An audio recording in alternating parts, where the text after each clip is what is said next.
WOCA, Ocala, Gainesville, The Villages, 1370 AM, 963 FM, The Source.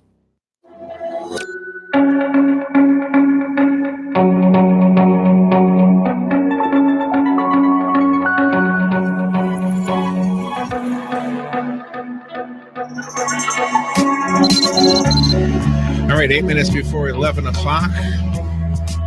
I don't know who's more well-known, Roland Ford or T. Jefferson Parker. Yeah. I had a couple calls this morning asking me when Roland Ford was going to be on. Yeah. And I'm thinking, wait a minute, why do I know that name? I'm not sure if we have him on the list.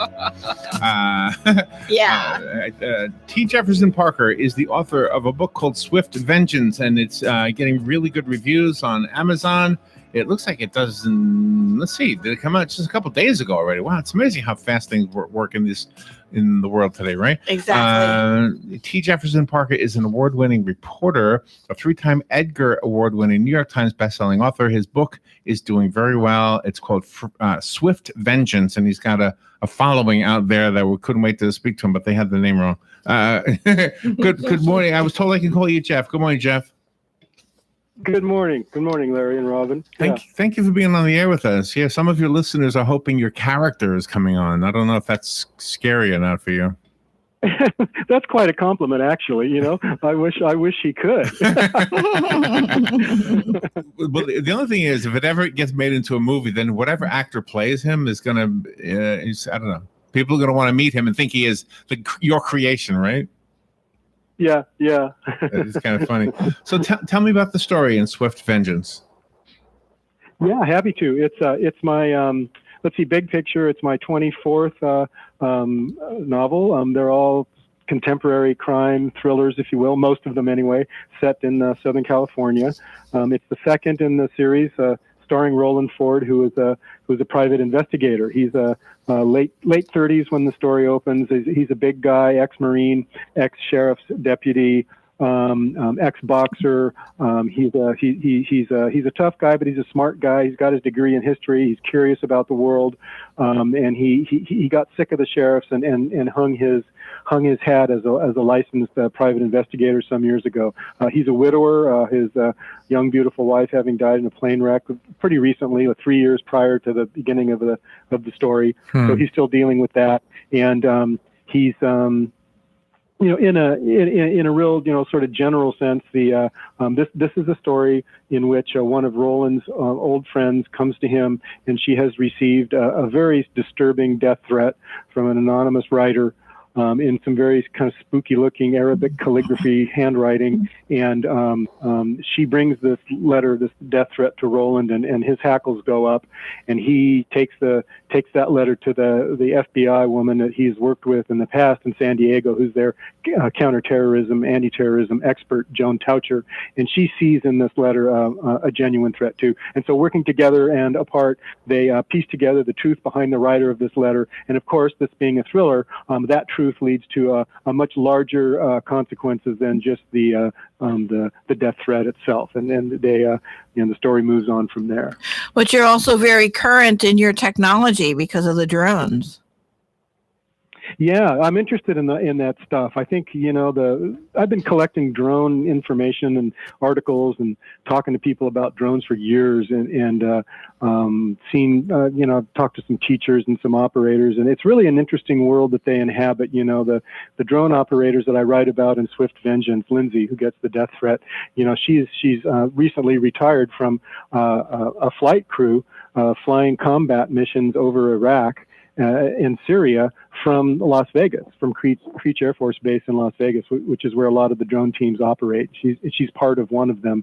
And I'm real interested in the idea of the way, just sit back for a second and imagine sitting in an air-conditioned trailer at Creech Air Force Base in Nevada, near Las Vegas, and flying combat missions and surveillance missions and targeted strike, assassinations, halfway around the world. That is really fascinating. With drones. Yeah.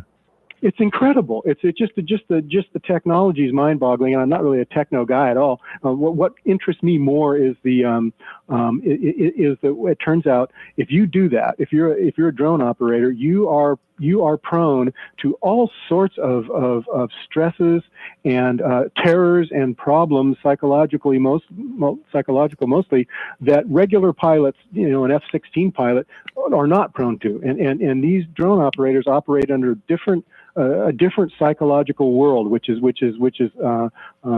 kind of what this book is about. It's a very hard job, and it drives them all, half loony. And I say that not as denigration at all, but with respect for what these people do. But it's a very hard job, and Lindsay is affected by her former work terribly. And she was an operator, a drone operator. Does the writer of the letter, the terrorist, does his character become developed in the story?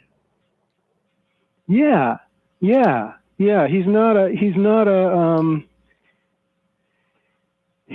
doesn't start out as an extremist. We see him change, and we see see not just glimmers, but a real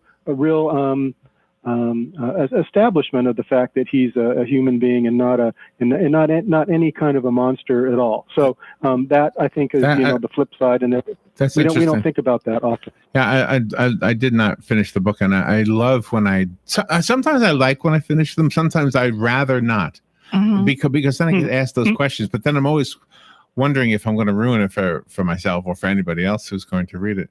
When we talk about drones, obviously these are not the kind of drone you see in the city park taking pictures of the lake. yeah, these are the full-size ones, the Reapers and the Predators with the big wingspans and full-on combat drones. They're big. They're really kind of elegant and sinister looking at the same time. I've seen a lot of them. And did you get into the head of the person who operates the drone? I've often wondered, how do you handle the emotional aspect of killing people, even if they are the enemy? If you're killing people and you're halfway around the world, are you less affected by it, almost like a video game? Yeah. Well, the weird part, Larry, is that the opposite is true. And the reason the opposite is true is that the high definition cameras that these combat drones, Reapers and Predators have in the front, that bubbly lighted sort of bulb you see at the front, it's called the sensor ball. And it has these great cameras in it, HD cameras. And those cameras not only direct with laser the rockets that are fired to the target, they record in excruciating detail and in high definition what happens when the target's hit. So these drone operators like Lindsay, when they're flying a mission and they send a rocket to get a guy, they watch his legs blow off in the sand in bright living color and watch him crawl after them and then die. And so they see the carnage that they bring. Yes, more. An F-16 pilot never sees that. He might unleash a bunch of rockets and kill a whole house full of people, but they never really see it. And the drone operators do. They see it. Their face is right in it, and it drives them to distraction, to say the least. Wow! Oh, that was some visual you just gave us, by the way. Yeah, for sure. And this is a really cool so how do you craft the story so that we cheer for who we should be cheering for? How do you craft it that way? How does that take place? Yeah. I think I try to make it in these Roland Ford books. I try to make it a given, and I think the reader will go along with me with the given that Roland is on the right side of things. And so Roland is our hero, and whatever Roland's doing, he's doing it for the right reasons, and I try to make it clear that Roland is a man who does that, So I have that covered. And then whoever he's up against, I try to develop them kind of separately and give them a full voice in the book, as much as I can. And so that Roland is not tilting at windmills. He's not fighting monsters. He's fighting someone with legitimate axes to grind, And so that's kind of the way I approach it. Roland's a good man, and he carries our banner, and we can trust him. I mean, a lot of people talk these days about how much fun it is to have an unreliable narrator who can trick you and reveal things at the end and all that kind of stuff. And I don't like that kind of reading particularly, and I don't like that kind of writing either, because I think a reliable narrator is much better to have, and that's what I got. Roland's reliable. We know him. He tells the story. It's a first-person voice. Everything that you hear, everything that you read in Swift Vengeance comes through Roland. He's the only guy that you have to trust, and you can trust him. And so that's kind of how I set it up. You're getting really good reviews on Amazon. I know I've kept you long. Let me wrap this up real quickly, but I just want to tell you, thank you for being on the air. Good luck with the book. You've got a following that's unbelievable. So, and that's how I always know when we have a star coming up later on in the morning, is when we've announced that you're coming on and nobody picks up on when, and that's what they want to know. And somehow your character Roland is as famous as you are, Jeff. Thank you for being on the air with us. I have a copy of Swift Vengeance. If you want it, call me right now. I'll put your name on it. You can come pick it up. The rest of us have to go buy it. You can buy it on Amazon. Do you want to direct us to a website? Yeah, tjeffersonparker.com. There's all sorts of clicks and links and all that jazz. The book's easy to find. And thank you for the good words. I sure appreciate it. Oh, thank you. Thank you for taking time to be with us today. All right, we'll be right back.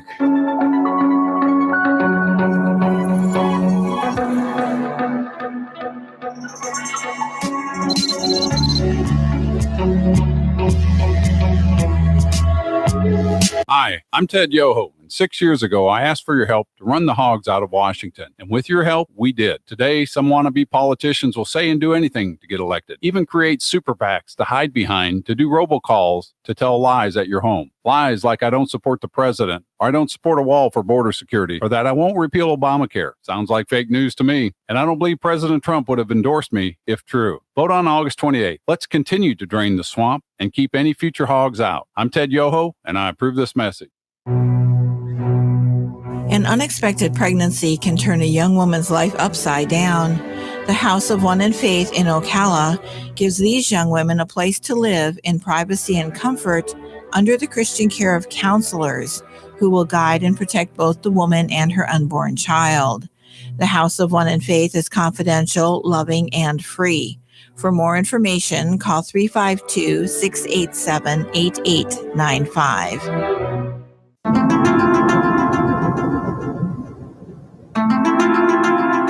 Veterans Helping Veterans USA. Call 352-433-2320. We help veterans and their families with limited financial assistance, counseling, employment referrals, and a food and clothing bank. You can help in making a huge difference in the veterans' lives we serve by donating food, clothing, household items, or direct financial assistance. All donations are tax deductible. Veterans Helping Veterans USA, 352-433-2320. Thank you for your attention, and God bless America. Ocala Business Leaders Incorporated is a group of independent local firms providing a wide range of quality goods and services. Each firm strives to maintain the highest level of professional integrity and 100% customer satisfaction. When you're looking for goods and services, call a member of the Ocala Business Leaders, and we are confident you will be pleased with the results. If you are interested in becoming a member of the Ocala Business Leaders, join us at the Ocala Elks Lodge, 25th Avenue in Ocala, any Wednesday at 7 a.m. and enjoy a breakfast on us. For more information, check OcalaBusinessLeaders.com.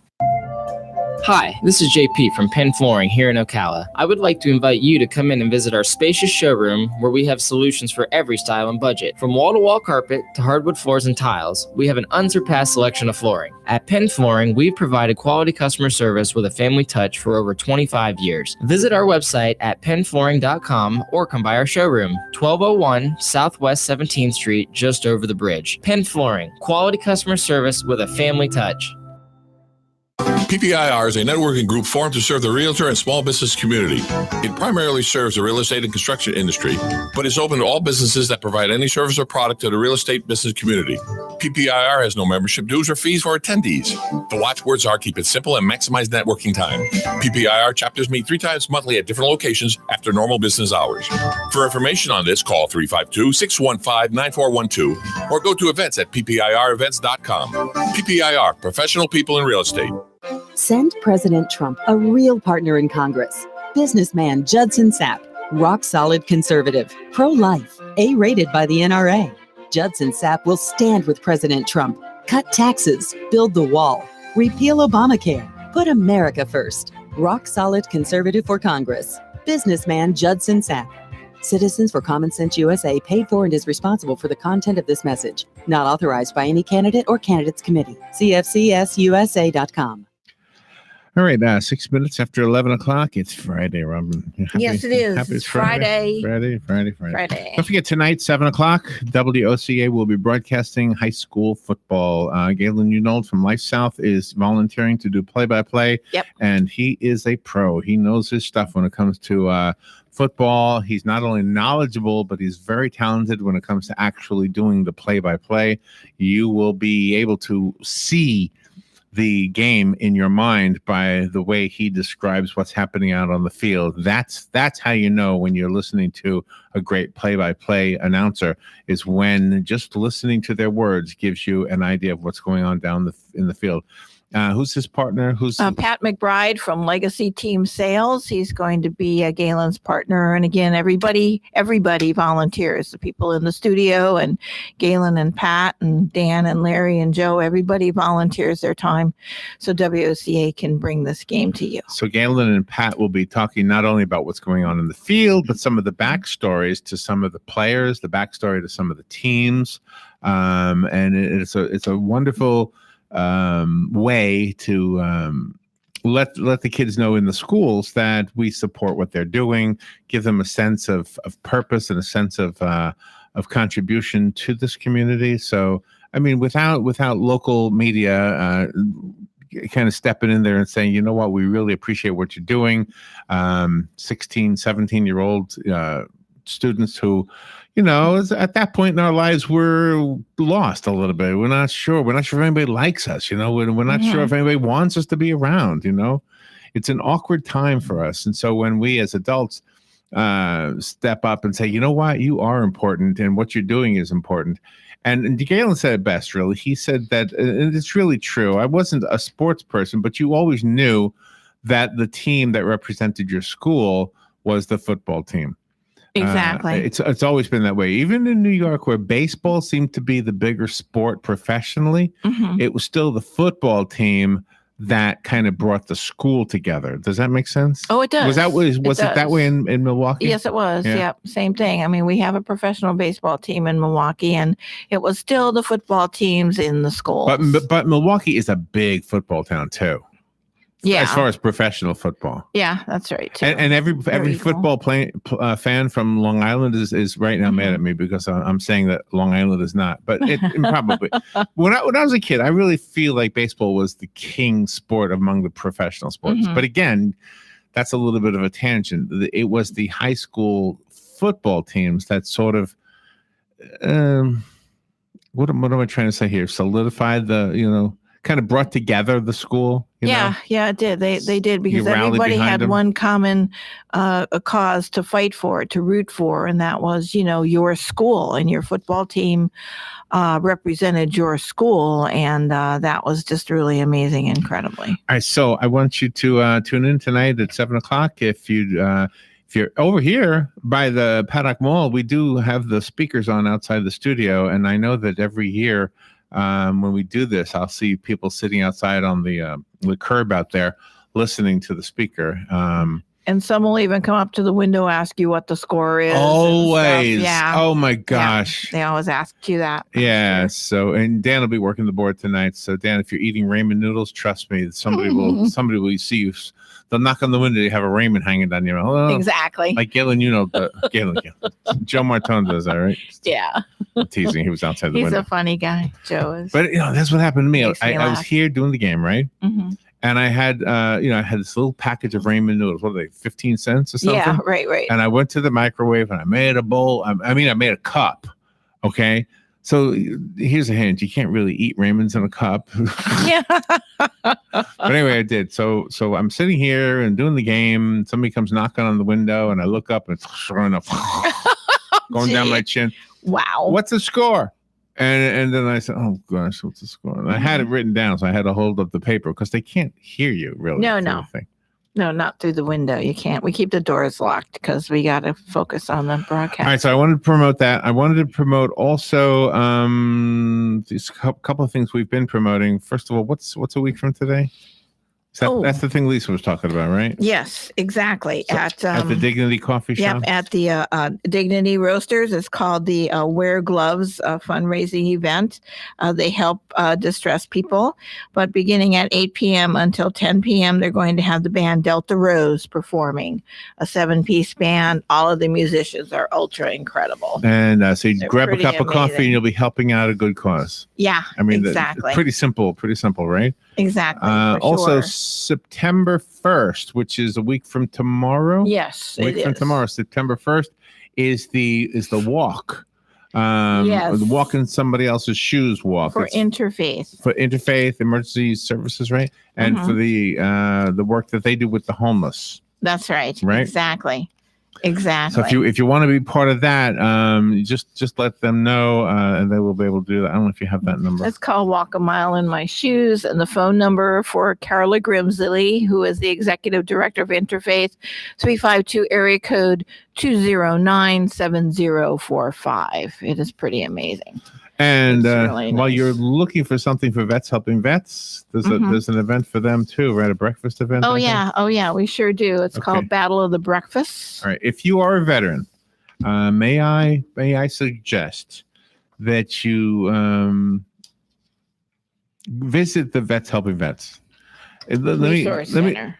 I'm sorry? The Resource Center. The Veterans Resource Center Yeah. is where Vets Helping Vets is. Joe Martone is the vice president, I think. Yes, he is. But here's what I want to say before we promote the event. The event is happening in November. Okay, on Veterans Day, as a matter of fact. Yes. But the organization, here's why I'm saying this. There was a guy I met the other day, and he's a veteran. He says, I don't really like hanging out with veterans because they're all so sad. And I'm thinking, well, not the ones I know. No. Not the ones I know. They're there for each other. And so this guy really would benefit from a networking or a relationship with Vets Helping Vets. Now, I'm not asking you to bring him any money. In fact, I'm asking you to just be there so that we, the rest of us, the ones who owe you something, can help support Vets Helping Vets so that you guys can have an organization where you help one another. But of course, we have to help you also because, hey, you know what? Bottom line is you helped us. I wouldn't be able to talk on the radio without some kind of big old regulation over my head if it wasn't for the freedoms that you have helped maintain since we decided we were going to have a country where we were free to speak, free to publish whatever we want to publish, free to express ourselves. So that's why it's really important to me to support what you guys do. So the event on Veterans Day is November 11th. It's from 11 a.m. till 3 p.m. downtown on the Ocala Downtown Market. Yep, across from the electric companies, Right. the Ocala Electric Utilities. So it's only $5 and you'll be having breakfast. That's it. Yeah. $5, have breakfast, hang out with a good group of guys. Just put it on the calendar. It's a Sunday. So Sunday from 11 till 3, go down there and have a breakfast, a late breakfast, I guess, 11 to 3. Hey, how you doing? Good to see you out there. Good morning. And if you need to know anything more about Vets Helping Vets, if you go to, Joe knows the phone number. I don't know the phone number for Vets Helping Vets. Is it on here somewhere? Joe knows it off the top of his head. Yeah. So I don't know that. I'm sorry. But anyway, just thought I would share that with you. All right, we'll take a little break. We'll be right back. We have Dr. Dory Hunter coming on and Doug Rod. They're talking about the complex regional pain syndrome and dorsal root ganglion therapy. September is Pain Awareness Month. It's just painful to read those names. We'll be right back. Direct Connect to UCF, where students who attend the College of Central Florida and graduate with an AA or articulated AS degree are guaranteed admission to the University of Central Florida. Success coaches are ready and waiting to assist you in designing an educational plan that is right for you in any of their locations across Central Florida. Remember, connecting is easy and guaranteed. Find out more at directconnecttoucf.com. Hello, this is Congressman Ted Yoho, and I'm excited to let you know that we've earned President Donald Trump's support for this upcoming primary election on August 28th. While there is no doubt that we as Americans face incredible challenges, whether it's reforming our burdensome tax code, fixing immigration, or getting our economy going after years of failed domestic policies, we have incredible hurdles, but to me, that represents opportunity. Right now, we have a president that is bold and willing to make the tough decisions to get our nation back on track, and that is why I support our president, and I'm honored to have his endorsement. Together, we started making progress, like lowering taxes and simplifying our tax code, or beginning to dismantle Obamacare piece by repealing the individual mandate. We are seeing an unprecedented growth in historic low unemployment, and we plan to keep this going. But we can only do this with your support. Be sure to vote this August 28th in the Republican primary, and I thank you for your support. Visit tedyoho.com to learn more and take care. I'm Ted Yoho, and I approve this message. Veterans Helping Veterans USA. Call 352-433-2320. We help veterans and their families with limited financial assistance, counseling, employment referrals, and a food and clothing bank. You can help in making a huge difference in the veterans' lives we serve by donating food, clothing, household items, or direct financial assistance. All donations are tax deductible. Veterans Helping Veterans USA, 352-433-2320. Thank you for your attention, and God bless America. Have you ever looked at a homeless person and wondered what it's like to walk in their shoes?